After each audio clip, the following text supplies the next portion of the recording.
Dear students, कक्षा 10 के विज्ञान विषय के लिए आज हम अवतल दर्पण से किस प्रकार से प्रतिबिंब निर्माण की प्रक्रिया संपन्न होती है,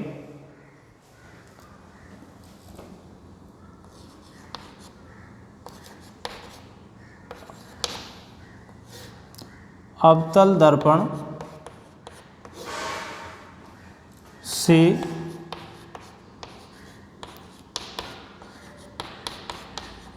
प्रतिबिंब निर्माण।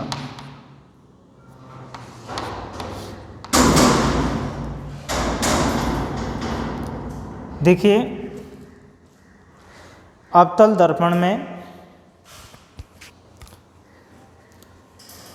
इसकी अवतल सतह परावर्तक पृष्ठ का कार्य करती है। सपोज ये कोई दर्पण है,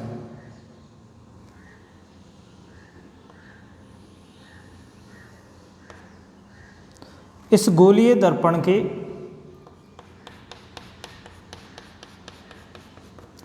यदि बाहरी पृष्ठ पर परावर्तक आवरण लगा दिया जाए तो बनने वाला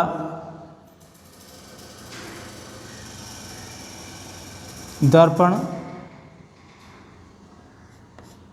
अवतल दर्पण कहलाता है। एक बार पुनः आप देखेंगे, किसी गोलीय दर्पण के बाहरी उत्तल पृष्ठ पर यदि अपारदर्शी पदार्थ का लेप कर दिया जाए तो इस प्रकार बनने वाला दर्पण अवतल दर्पण कहलाता है।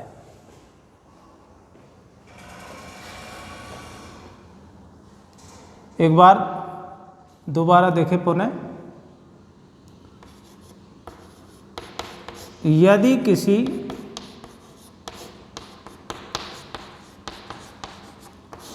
गोलीय दर्पण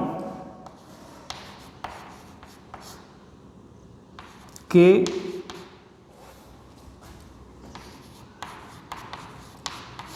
उत्तल पृष्ठ पर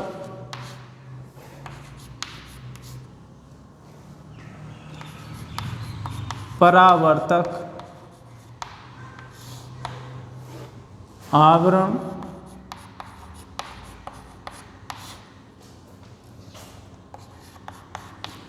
लगा दिया जाए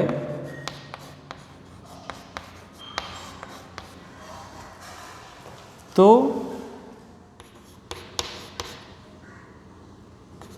इस दर्पण की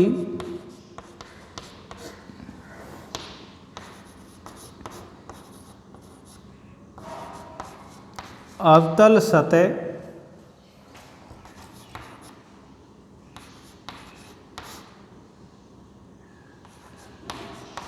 परावर्तक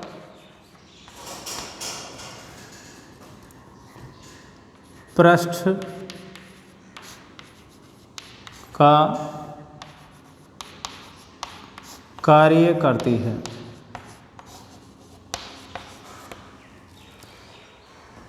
भाई, उभरी हुई जो सतह है उसे उत्तल पृष्ठ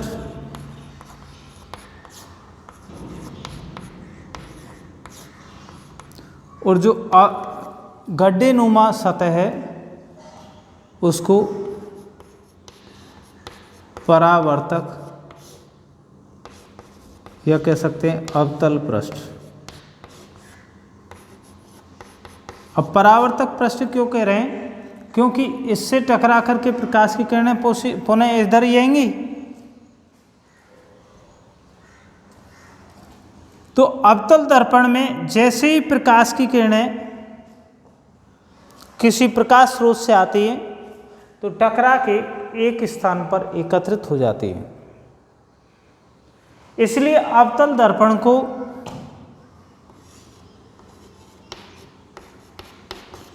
अभिसारी दर्पण भी कहते हैं।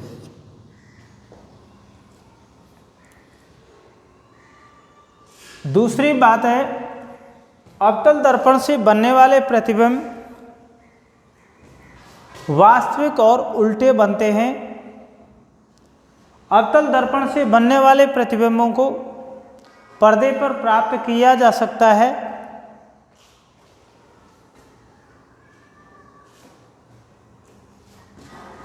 अब इसके विपरीत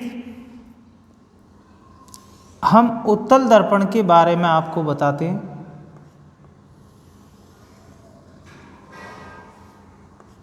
डियर स्टूडेंट्स, मैं आपको बीच में एक बात और बताना चाहूँ कि भैया दर्पण और लेंस दोनों अलग अलग हैं। जिस प्रकार से परावर्तन और अपवर्तन अलग अलग हैं, यहाँ दर्पण और लेंस भी अलग अलग है। दर्पण से टकराने के बाद प्रकाश की किरणें पुनः उसी माध्यम में लौट आती हैं, जबकि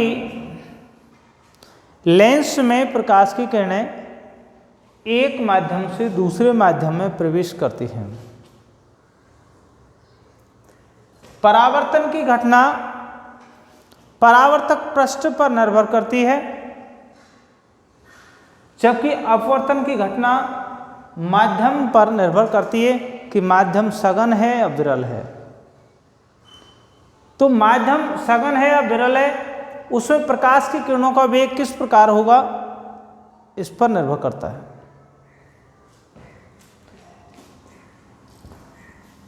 यह है उत्तल दर्पण। उत्तल दर्पण को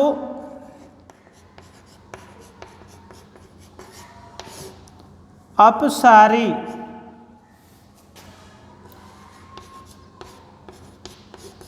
दर्पण भी कहते हैं। अपसारी यानी होता है फैलाना। इसको परिभाषित करेंगे, यदि किसी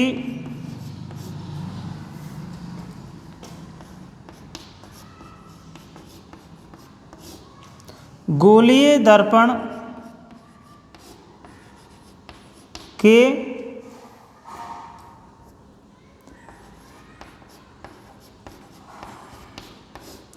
अवतल पृष्ठ पर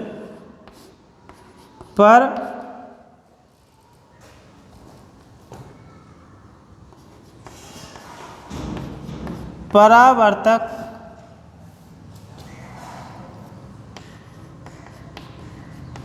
आवरण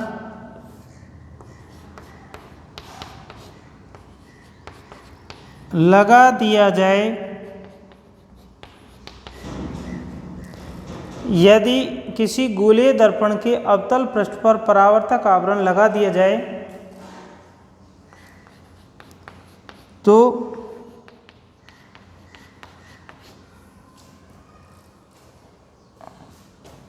बनने वाले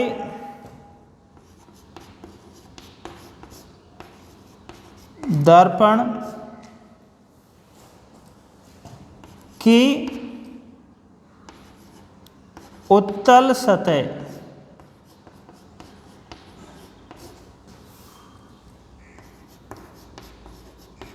परावर्तक का काम करती है।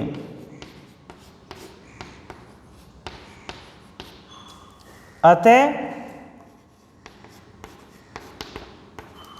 इसे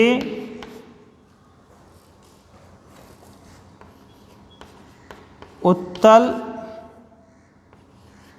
दर्पण कहते हैं।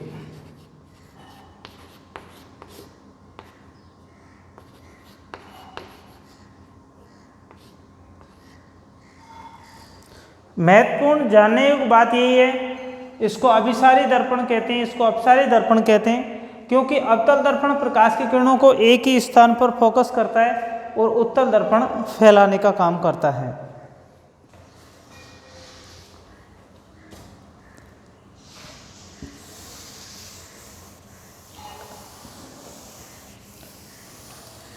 जैसा कि आप सामने देख रहे थे, हेडिंग लिख रहा हुआ है अवतल दर्पण से प्रतिबिंब निर्माण।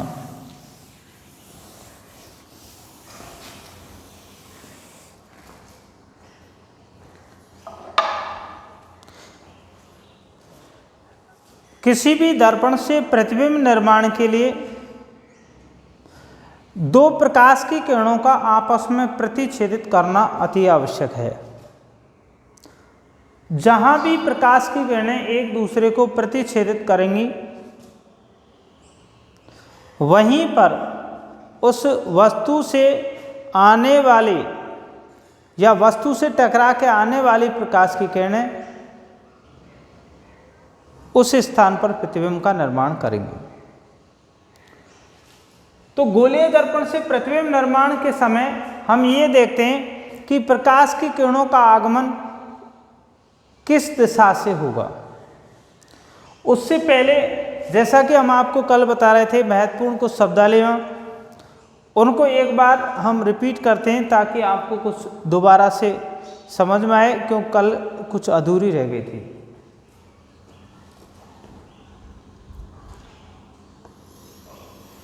गोलीय दर्पण की हमने आपको परिभाषा बताई कि ऐसा दर्पण जिसका निर्माण किसी खोखले गोले के किसी एक भाग से हुआ है। ऐसे दर्पण जिनका निर्माण खोखले गोले के किसी एक भाग से हुआ है, वो गोलीय दर्पण कहलाते हैं। किसी गोलीय दर्पण के लिए सपोज मान लीजिए इस खोखले भाग को, इस हिस्से को काट के हम अलग कर लेते हैं।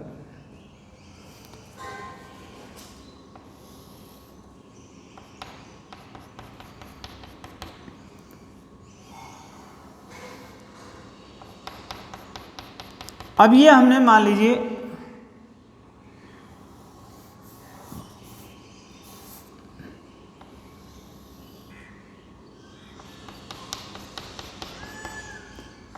अवतल दर्पण का निर्माण कर लिया। अब ये अवतल दर्पण, ये जो खोखले गोले का आउटलाइन बना हुआ है, इसका कटा हुआ भाग है। इस दर्पण के यहां से और यहां तक, इसको कहते हैं एम क्षेत्र को द्वारक, दर्पण का द्वारक। दर्पण के बीचों बीच में इसको कहते हैं ध्रुव। किसी दर्पण का वह केंद्रीय बिंदु जहां से गुजरने वाली प्रकाश की किरणें बिना मुड़े ही सीधी निकल जाती हैं, बिना मुड़े ही, या किसी दर्पण का केंद्रीय बिंदु को उसका ध्रुव कहते हैं। किसी दर्पण की परावर्तक सतह के केंद्रीय बिंदु को उसका ध्रुव कहते हैं। गोलीय दर्पण जिस खोखले गोले का भाग है, उस खोखले गोले के केंद्र को वक्रता केंद्र कहते हैं।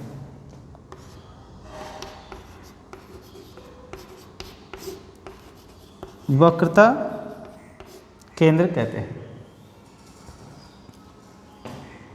ध्रुव वक्रता केंद्र को मिलाने वाली काल्पनिक रेखा ओ व सी को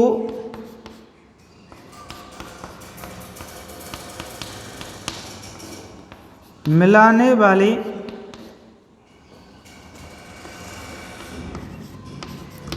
काल्पनिक रेखा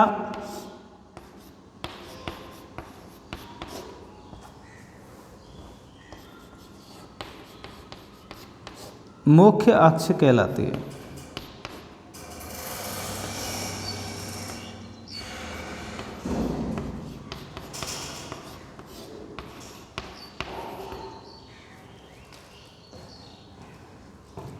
मुख्य अक्ष पर वह बिंदु, मुख्य अक्ष पर वह बिंदु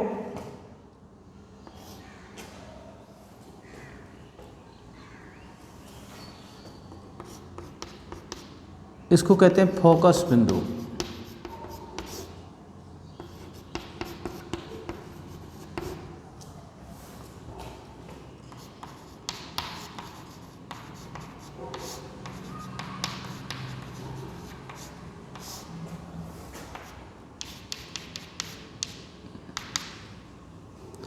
मुख्य अक्ष पर वह बिंदु जहां परावर्तन के बाद प्रकाश की किरणें एक स्थान पर मिलती हैं।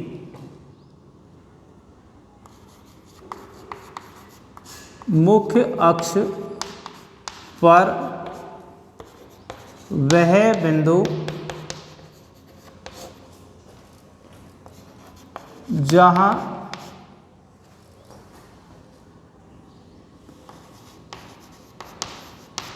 प्रकाश किरणें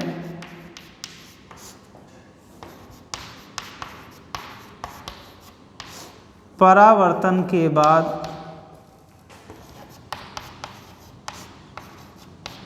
मिलते हैं, परावर्तन के बाद मिलते हैं।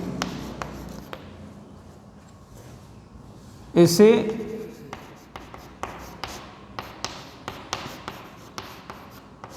फोकस बिंदु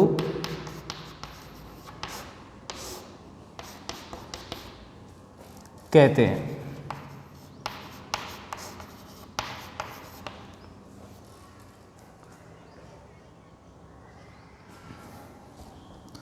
वक्रता त्रिज्या, वक्रता त्रिज्या जिसे R से व्यक्त करते हैं।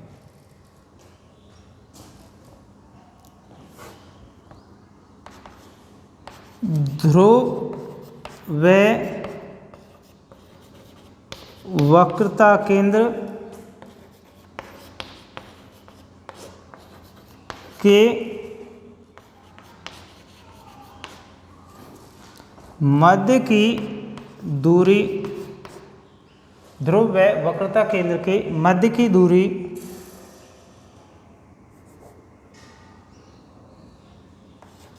वक्रता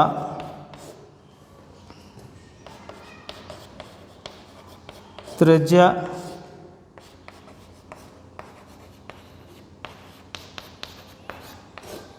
कहलाती है।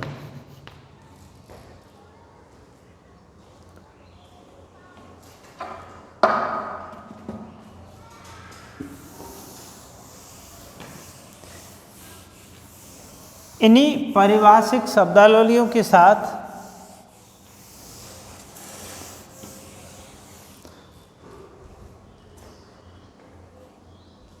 हम आपको अवतल दर्पण से प्रतिबिंब निर्माण किस प्रकार होता है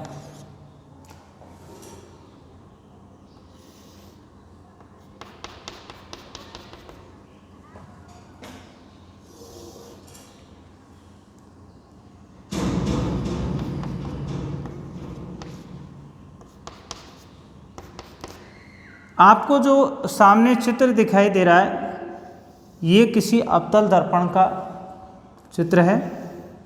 इसमें ये मुख्य अक्ष है जो ध्रुव और वक्रता केंद्र को मिलाती है। मुख्य अक्ष एक काल्पनिक रेखा है। यदि आने वाली कोई प्रकाश की किरण, आपतित प्रकाश की किरण, एक प्रकाश की किरण तो मुख्य अक्ष के समानांतर आ रही है, इसके ऊपर होके आ रही है, और एक प्रकाश की किरण मुख्य अक्ष के समांतर आ रही है। तो जैसे ही कोई प्रकाश की किरण जो मुख्य अक्ष के ऊपर होके आ रही है वो ध्रुव से टकरा के कोने 180 डिग्री के कोण पे परावर्तित हो जाएगी, और जो मुख्य अक्ष के समांतर आ रही है वो परावर्तन के बाद मुख्य फोकस से गुजर जाती है। तो आपतित किरण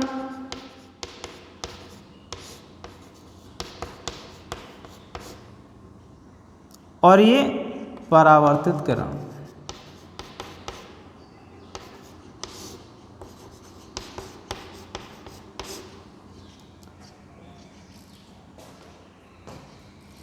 तो यहां हम लिखते हैं मुख्य अक्ष के समांतर।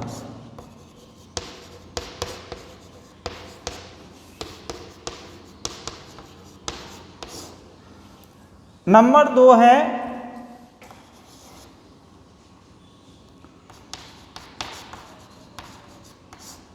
फोकस बिंदु से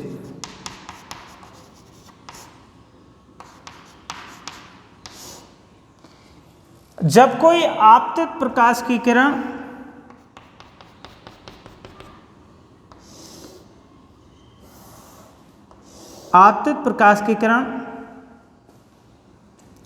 अवतल दर्पण के फोकस बिंदु से आपतित होती है तो परावर्तन के बाद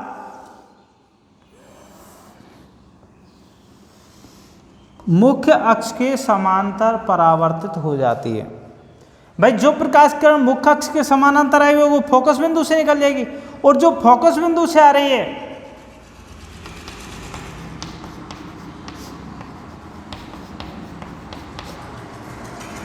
वो मुख्य अक्ष के समानांतर परावर्तित हो जाती है।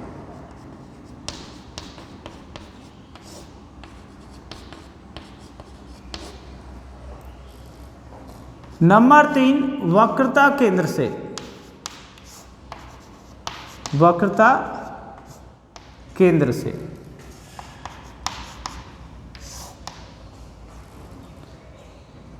जब आपतित प्रकाश की किरण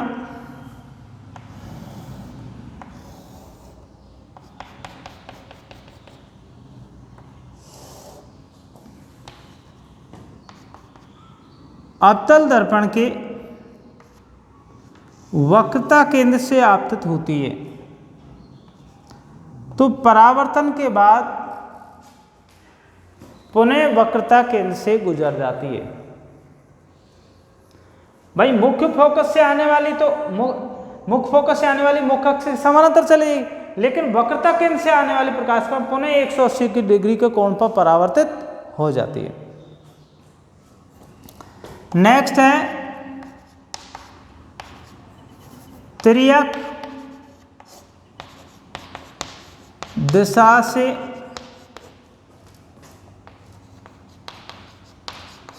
आने पर जब कोई प्रकाश किरण अवतल दर्पण के ध्रुव पर, ध्रुव का मतलब वो तिर्यक दिशा से आपतित होती है तो उतना ही कोण बना करके परावर्तित हो जाती है। तो जैसे कोई प्रकाश की किरण तिर्यक दिशा से आपतित होती है तो कोण I इज इक्वल टू कोण R। इसका मतलब आपतन कोण और परावर्तन कोण दोनों का मान समान होता है, जबकि इस कंडीशन में I और R दोनों का मान 0 होता है। जितने कोण से आई है उतने कोण से चली गई, इसका मतलब 0 है, और जितना कोण बनाते हुए O बिंदु पर आपतित होती है उतने कोण बनाते हुए परावर्तित हो जाती है। इस प्रकार अवतल दर्पण से प्रतिबिंब निर्माण के नियम। नेक्स्ट टॉपिक अगले दिन देखेंगे।